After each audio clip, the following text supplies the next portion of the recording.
ఈరోజు మా ప్లాన్ కనకధార ఛానల్లో ప్రసాదాలు షూట్ జరుగుతుందండి. మొత్తం 6 ఎపిసోడ్స్ మేము ప్లాన్ చేసుకున్నాం.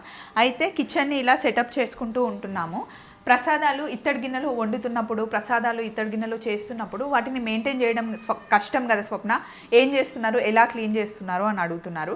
మేము మామూలుగా లిక్విడ్ వేసే క్లీన్ చేస్తున్నామండి. ఎప్పుడైనా సరే ఇత్తడి గిన్నెలు మనం క్లీన్ చేసిన వెంటనే మంచిగా తుడిచేయాలన్నమాట. ఎక్కడ ఒక్క చుక్క కూడా నీళ్ళు ఉండకుండా నీట్గా తుడిచి ఆరిన తర్వాత పెట్టేస్తే హ్యాపీగా మెయింటెనెన్స్ ఈజీగా అయిపోతుంది. అండ్ ఇంకో థింగ్ ఏంటి అంటే, చాలామంది మాకు కామెంట్స్ పెడుతున్నారు, ఇత్తడి గిన్నెల్లో పులుపు వండకూడదు, ఇత్తడి గిన్నెలో వండకూడదు అని అంటున్నారు. వీటికి కళాయి వస్తుందండి లోపల. ఇందులో మనం ఏవైనా వండుకోవచ్చు. అవి చూసే తెచ్చుకున్నాను నేను. ఇందులో వండొచ్చా వండకూడదా అడిగి కూడా నేను తెలుసుకున్నాను. హ్యాపీగా ప్రసాదాలు చేసుకోవచ్చు. చింతపండు పులుసు కూడా ఇందులో ఉడకబెట్టుకోవచ్చు, ఎందుకంటే కళాయి ఉంది కాబట్టి. సో మీరు ఎక్కువగా ఆలోచిస్తున్నారు, వరి అవ్వకండి, నేను తెలుసుకొనే నేను వండుతున్నాను. ఇలా కళాయి లేని దాంట్లో అయితే నేను కుకింగ్ చేయట్లేదు. ఇవి జస్ట్ బౌల్స్ లాగా మేము యూస్ చేసుకుంటున్నాం అనమాట. Thank you so much.